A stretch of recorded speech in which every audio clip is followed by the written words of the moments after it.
Hi, my name is Gerald Higa, and welcome to another episode of MiliMoe Sci-Fi. Now, just as a warning in advance, I usually don't prepare scripts in advance, but I do want to sometimes have graphics on the side. So the way I'm going to do this is I'm going to prepare graphics for what I think I'm going to need. So I may or may not use all the graphics, or some of the images you'll see on the side may not be relevant depending on how the conversation goes. I'm trying to keep this as informal as possible, so I'm trying to avoid having a script ahead of time. So this is literally off the top of my head. The subject of planetary assaults comes up a lot, and I honestly, there are a lot of basically science fiction franchises that when you think about planetary assaults or something like that, you might think of maybe a giant cannon that shoots out of a battle station and destroys a whole planet.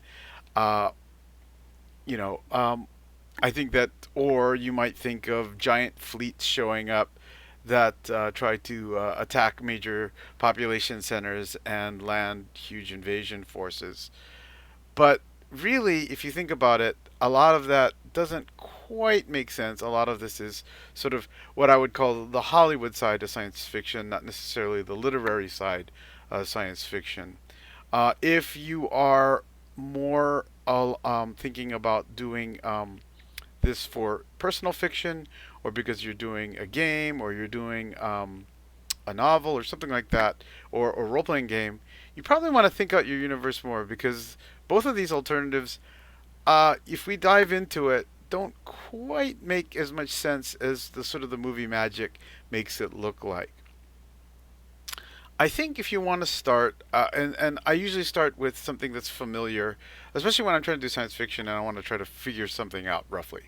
So if we think about what was probably one of the largest scale sort of wars in our history that's easily recorded, is definitely World War II. And you think about World War II, World War II involved about, I want to say it was, I did a quick calculation before this, and I think it was about 10% of the world's population, which was about a billion at the time, were engaged in some form, under uniform, in military combat during World War II. Now, that doesn't necessarily mean that they were direct combatants, but they were in the service of armed forces.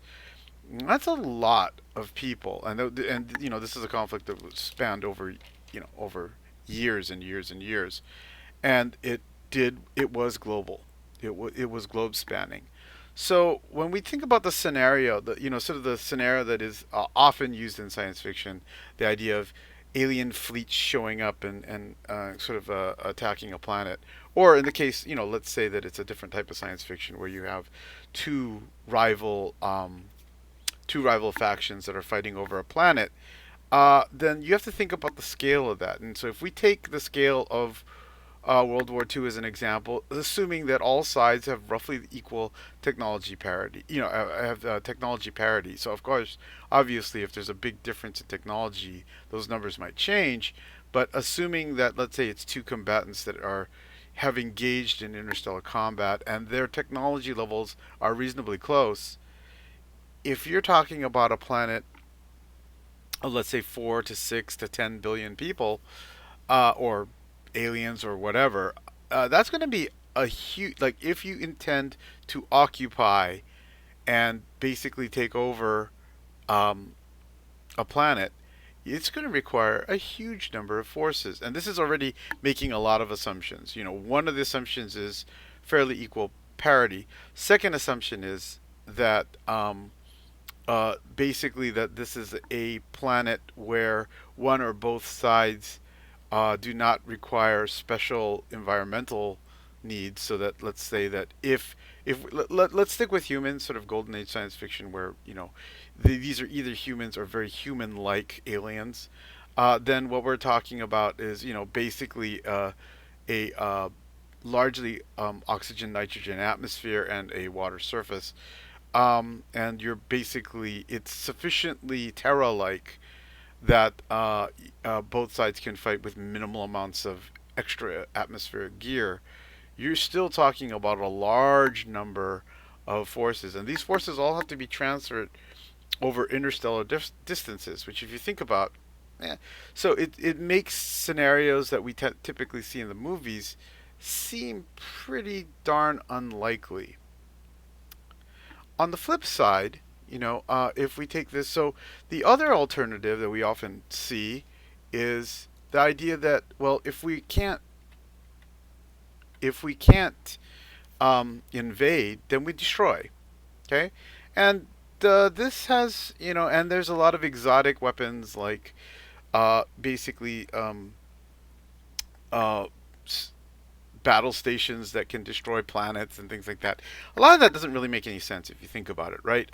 First of all, your objective, your political objective, which is why usually there's conflicts happen in the first place. Hence, I already did a video on sort of politics.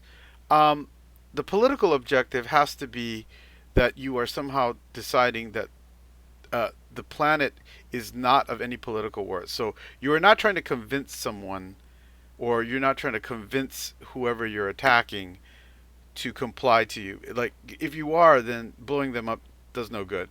They are literally no longer there. Um, the main reason why you would actually destroy at a planetary scale is literally to remove this planet, or its population centers, or its culture, or its civilization from whatever in whatever political conflict you're in. So let's say that it is a major resource point, or it's a major staging area, or something like that. So you decided that you're going to eliminate it. You won't benefit from capturing it or from coercing its population or anything like that. And so, movie science fiction, I think because it's very dramatic, it reminds us sort of the, especially if you grew up in the Cold War, this kind of absolute fear of absolute destruction. I think that there's an appeal of this whole thing of destroying the planet. Really, though, when you think about it, and this is, these are all top things we're going to cover later on, but the movie version of all of this doesn't quite make sense. I think that there are other ways that makes sense if your political objective in the first place is the destruction of it. Classic example. And so I have a background in international relations, and it's in security studies. And one of the things that they talk about in nuclear war all the time is, do you go for a decapitating nuclear attack? And what that means is, a decapitating nuclear attack means you're going to attack the enemy's command and control, government, and everything else to basically neutralize their ability to wage war. Interestingly enough, and this was a problem that was discussed in World War II, even, in fact, is that if you engage in that, you also potentially disrupt or destroy the ability for the enemy to surrender, right? Uh, or to negotiate a peace. So once you're at the point where you are destroying the enemy's capability to respond or their leadership, you have to acknowledge the fact that you run the risk that the rest of whatever political entity will continue to fight like a headless animal, uh, uh, and that authority will move downwards or whatever, and you have now basically precluded any ability of a negotiated peace. So you darn well better be fighting for full stakes. Now, in a lot of movie science fiction, they kind of set it up so that the alien is somehow, or the two warring factions, somehow there is no parlay, there is no idea of negotiated surrender or anything like that. But if you think about the cost, let's say our first scenario of 10% of a planet of 6 to 9 to 10 billion people is like a billion. You'd have to move a billion troops into that space, into that system. Now, if you're talking about interstellar distances, that's a huge logistics problem. So either your technology is so advanced that you can easily move that many resources, and don't forget, this is not just the people. You have to move all the resources required for them to fight as well, and a sustained time. Unless you also have instantaneous travel, you're going to have to maintain those forces and maintain those supplies, and also, you're going to have to constantly move troops off and on the planet and everything else. So it's quite a big proposition. So I would actually posit that in science fiction, More now, if we're looking at science fiction, like literary science fiction, has dealt with this, I think, a lot better. Military science fiction, in particular, or the militaristic side of science fiction, Heinlein arguably is not military science fiction, but one of his most military science fiction books, which is Starship Troopers, I think, definitely talks about this. Now, Starship Troopers, aside from the politics of everything, and I'm not talking about the movies at all, not the Verhoeven reinterpretation of this, but what I'm talking about is the actual novel. Um, Really delves with. Let's remove the politics and the political social commentary of Starship Troopers, which is definitely there, and I think worthy of an entirely different discussion. Again, politics. But I think that what would focus on is the mobile infantry and the idea that. So, one of the problems that we have here is imagine that if moving a single soldier across the stars is so difficult, you have to magnify their power as much as possible. And you can see that in the mobile infantry. And the mobile infantry is the idea that a single infantryman in the original novels, now not the movies, but in the original novel, could I I wanted to say that he actually even wrote a line there where it's like a single soldier could destroy a whole city on a planet if he really wanted to, and with the power that he had because he had nuclear weapons on him and everything else. Now, I think Starship Troopers to bring in a sort of an anime angle and all this, I think, was definitely part of the inspiration for Gundam. I'm not going to say that it was that is the case or transference of this, but this same idea of these very powerful um, sort of armored units that replace infantry. And the reason why that's important is because instead of transporting, so if I can somehow now give the power of many troops to a single troop, now it's worth it for me to develop these very expensive weapons because now I can move a single weapon and a single soldier instead of having to move hundreds or thousands of soldiers, right? So, and we can avoid sort of the World War II D-Day type scenarios where you're literally landing hundreds of thousands or millions of troops onto a planet because you want to politically conquer it, not destroy it, right? Um, I think that there's another factor, and again, this is all based on sort of the premises that are made in the science fiction universe. But the other problem, and this is actually a problem of all warfare, but it's the time that it takes to travel. So, assuming that these are vast distances, you do also have to deal with just the logistics of moving across time and space, right? And Forever War to me is sort of one of those classic novels that talks about if we are dealing with basically we have the limitations of physics, we are not um, we have to deal with the fact that these troops that we send on these campaigns are going to be on their journeys for a very long time. Now, for them, if they're traveling near relativistic speeds, they may not have the same effect on the soldiers, and the soldiers are going to arrive, relatively speaking, to them. You know, only a short amount of time has passed, but to those of us on Earth, decades may have passed. Now, imagine sending fleets out and the policy changing, while this fleet is heading out to its destination. So again, it depends on the universe and how they deal with the issues of distance and everything else. But I think science fiction has kind of hit up on this, and of course the anime angle of this. I think of two main ones that kind of cover this idea of time dilation during kind of moving these large distances to fight these massive battles over fixed locations. And one of them is obviously Gunbuster, which definitely deals with this issue of what happens as time progresses back home, or to those who are fighting, and knowing that time is passing rapidly, relativistically, to those who are back at home. And I think the more recent version of this is, of course, Makoto Shinkai's Voices of a Distant Star. Now, if you're familiar with his modern works, like Your Name or Weathering with You, this was one of his first works, and this is one that he did literally as an individual. I want to say that the music was composed by somebody, and he needed a female voice, so he used his girlfriend. But almost everything else was done by him by hand, He had a day job at the time too. He was actually working at a game company making opening movies, but he decided to make his own movie. And this is another great one about time dilation. And if you haven't seen it, I strongly recommend it. Um, in any case, I've already kind of gone over the time that I was planning on doing on all of this, and so this is obviously a big topic. But there's one other topic that we talked about. So let's say that now, so now we're talked about a bunch of these issues, like how do we deal with having to move large forces? What do we do deal, and actually, can we deal with the time dilation that is caused by these vast by fighting a war over vast distances?